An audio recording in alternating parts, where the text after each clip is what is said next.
Hi there everybody, my name is Kate and welcome to my channel Trinergy Awakens Naturally. So I want to talk to you about how horses operate and how it is that they teach people desensitization and how to deal with their nervous system and being overly excited and overly nervous and overly terrified. Horses, as a general rule, are going to need desensitization training a lot if they're going to interact with human beings or in the human element in any way whatsoever. They're they're prey animals, and they're constantly on the lookout for where danger lies. And so in order to teach them how to stretch their boundaries, in order to teach them how to recover from trauma, how to teach them to regulate and come back into what they already know how to do to regulate their nervous system, we expose them to things that have either already bothered them before that didn't go well, or things that they've never seen before that have the potential to seem very predatory to them, which is anything, remember that. Or we're dealing with something that is already in their wheelhouse for kind of already having some experience with, and it was okay, and yet it got twisted up somewhere. Anywhere where we're going to have to approach an area of trauma for human or horse alike, it takes time and it takes desensitization training to do that. It takes being able to grow the capacity and the resilience of the nervous system to be able to contain the conversation without running away, without stomping people out of the immediate vicinity, running away to be safe, or in that perceived sense of safety that whatever I think is terrorizing me, whatever is terrorizing me, whether it really is or not, it is in my mind, and I got to get away from this immediately. That is the very basis of what a horse will do, and it's also what humans will do when we're in flight or fight, or fight or flight mode. So the way that we can desensitize ourselves is to take an approach that works very much so with the horse population. If you have the ability to be around a horse, it's even better if you can work with a horse and work through your own stuff and watch them as they work through theirs, because the most enduring trait that I can say comes with working on desensitization training for humans and horses alike is patience.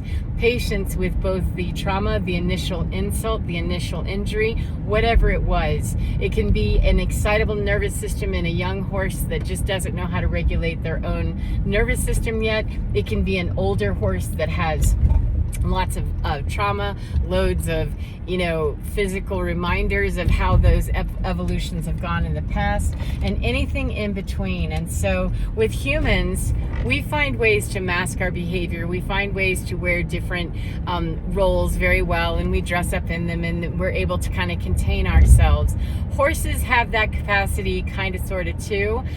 Usually that's what we call breaking a horse and breaking their spirit, is we kind of crank that down and let the horse know when we're super aggressive with anything. This is just the way that it works in horse world, is it oftentimes will shut down the spirit. That's the whole point of breaking the horse, is to break that free will thing, break that sovereignty. And I see so many parallels with the human being and the horse being absolutely terrified at, you've just taken my sovereignty, you've just defined something for me, and now I'm frightened because I'm separated from my autonomy, being forced to believe that you are the gateway for me to reach safety, because we're taking a creature that's in its normal element, would take care of itself very differently than when it's asked to pair up collaboratively or not so collaboratively, to pair up and work with other creatures who have the ability to withhold food, withhold affection, withhold safety on any level whatsoever. Imagine not understanding as a human being that we operate pretty much the same way.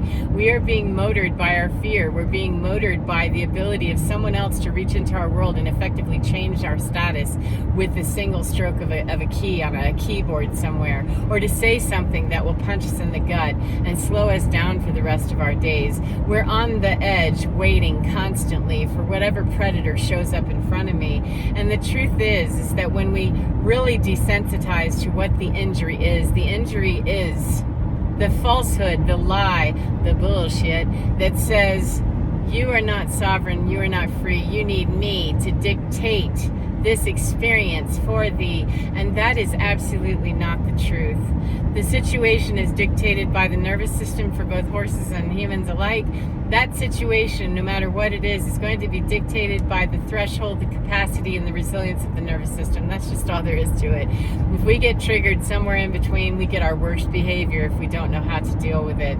If we are not triggered somewhere in between, we get our best behavior, whatever role we're standing in, and whatever mask we're wearing, whatever suit we're wearing, to adapt and flexibly deal with whatever we're doing. And that could be done in a very healthy way. It could also be done in a, not so healthy way. It's not a matter of saying what the process, the quality of the process. It's simply to note that the process exists. And the process for sentient human beings, horses and humans, comparatively right now, is that we run away from that which frightens us, and yet we have curiosity about it at the same time. That's why you have people who are base jumping and, jumping out of airplanes and meeting their need for speed, even though they're terrified by it, because we have not a morbid curiosity, we have a very real life curiosity for what it is that frightens me, because we do understand our sovereignty and our freedom. Ideally would allow me to stand at the threshold and make a decision of, that's too dangerous for me. No, thank you. And walk away from that without losing our head, Fred, without losing our mind, and without losing our ability to find balance no matter what is happening. We ideally are able to stand at the threshold of any experience, whether we've ever had it or not, and know I can deal on the spot with absolutely everything. I am that kind of a master alchemist in this moment that I can handle no matter what is in front of me. I am desensitized to being triggered into the experience. I'm on a slow roll with this. I'm going to allow this into my system gently and easily and see what I can do to reach my divinity, to reach my peace, to reach that space where I can effectively handle facing this and knowing I'm cool with this. There's no danger. Or I am no longer cool with this. The danger is too extreme.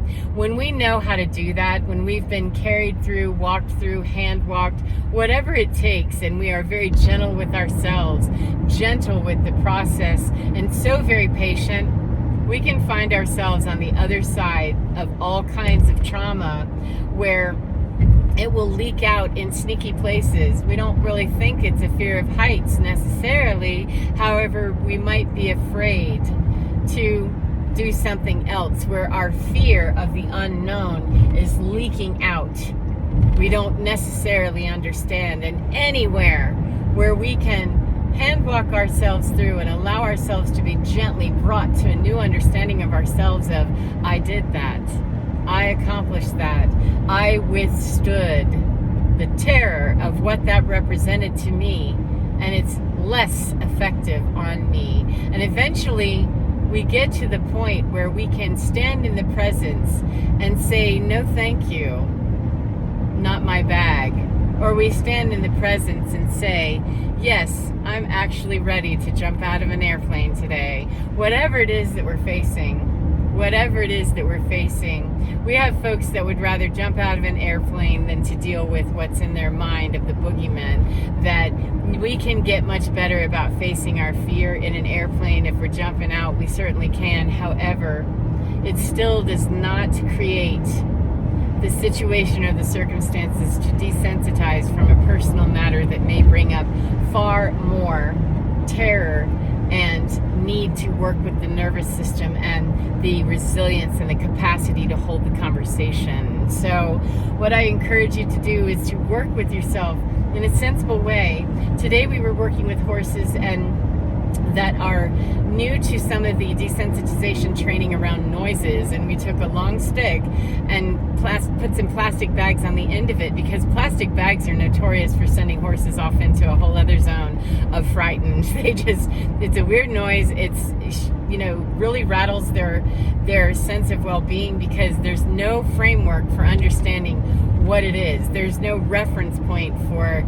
anything even remotely like it, because it doesn't act like an animal, it doesn't really come out of that way, and it doesn't really behave in some way that makes sense to them. And so that's part of the is we allow the nervous system to investigate the curiosity of, is this going to kill me? And when the answer is no, and it's guided very carefully by handlers who understand this is a frightened being, this is a frightened, sentient creature that needs their now moment to be governed very tenderly, very carefully, very pragmatically, very strategically, and very kindly, and allow for that reaction to settle in. That is how we build resilience and capacity and are able to come back again and again. And I witnessed today someone who is working with a fairly jumpy, he's been out in the field for quite a long time and had 30 acres on which to run and bolt and play and do his own thing, and now he's being asked to move around in a smaller area to be collaborative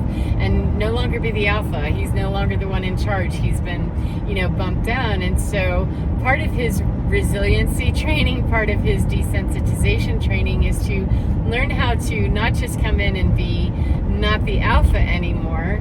We're also going to be triggered perhaps into situations where he has no familiarity with that sound. He has no familiarity with this process of someone holding a stick and making a strange noise around me. What is this? And yet the patience of the handler, that is her horse, so she's of course got a lot of investment in not traumatizing her baby.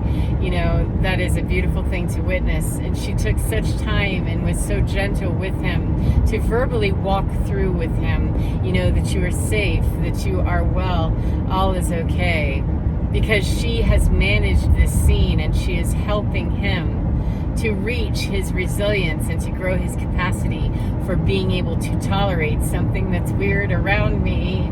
And in the same notion, it was beautiful to watch the handler, who is new at doing that desensitization training, was being managed and governed by the person running that scenario, who has even more experience doing all of that. And so each step of that, to witness the process of seeing a lot of fear and a lot of anxiety hanging out in one area, was so beautiful and so impressive to see, because there's great resilience when we know we're safe to just be.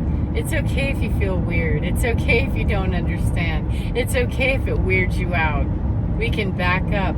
And growing that tolerance by reaching the edge and then pulling back, reaching the edge and then pulling back, and allowing enough to be enough. When there came a point at which it was clear this horse has had enough and we need to close down here, it's a natural place, 1313, to rest and ease the nervous system back into its greatest sense of calm and well-being. He reached his point and he demonstrated that.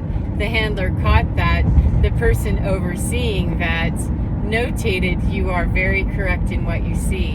And as the witness to all of it, I was fortunate enough to see the beauty of all of that unfolding right in front of me, just with the patience and the kindness and the love, the genuine love and respect of all the people there.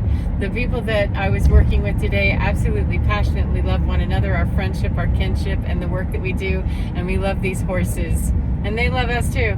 There's a great deal of respect, and there's a great deal of integrity and allowance for people to show up and just be. And that extends into, of course, our equine community. So 1414 is a 5-5. It's time to change. We're vitally alive, and there's new ways for us to learn how to gently and easily work with one another and train one another, work with one another to understand where's your tolerance, man, because working people to their point of frenzy is a cruelty.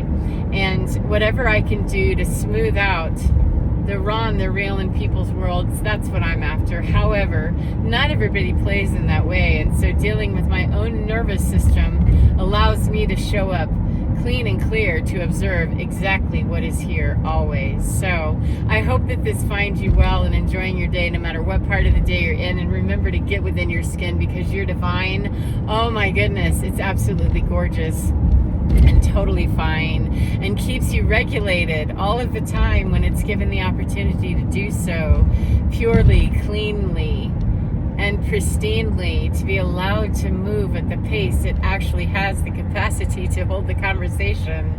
The more you investigate that, speak very kindly, speak very gently, and give so much patient awareness to what is happening inside and outside of you.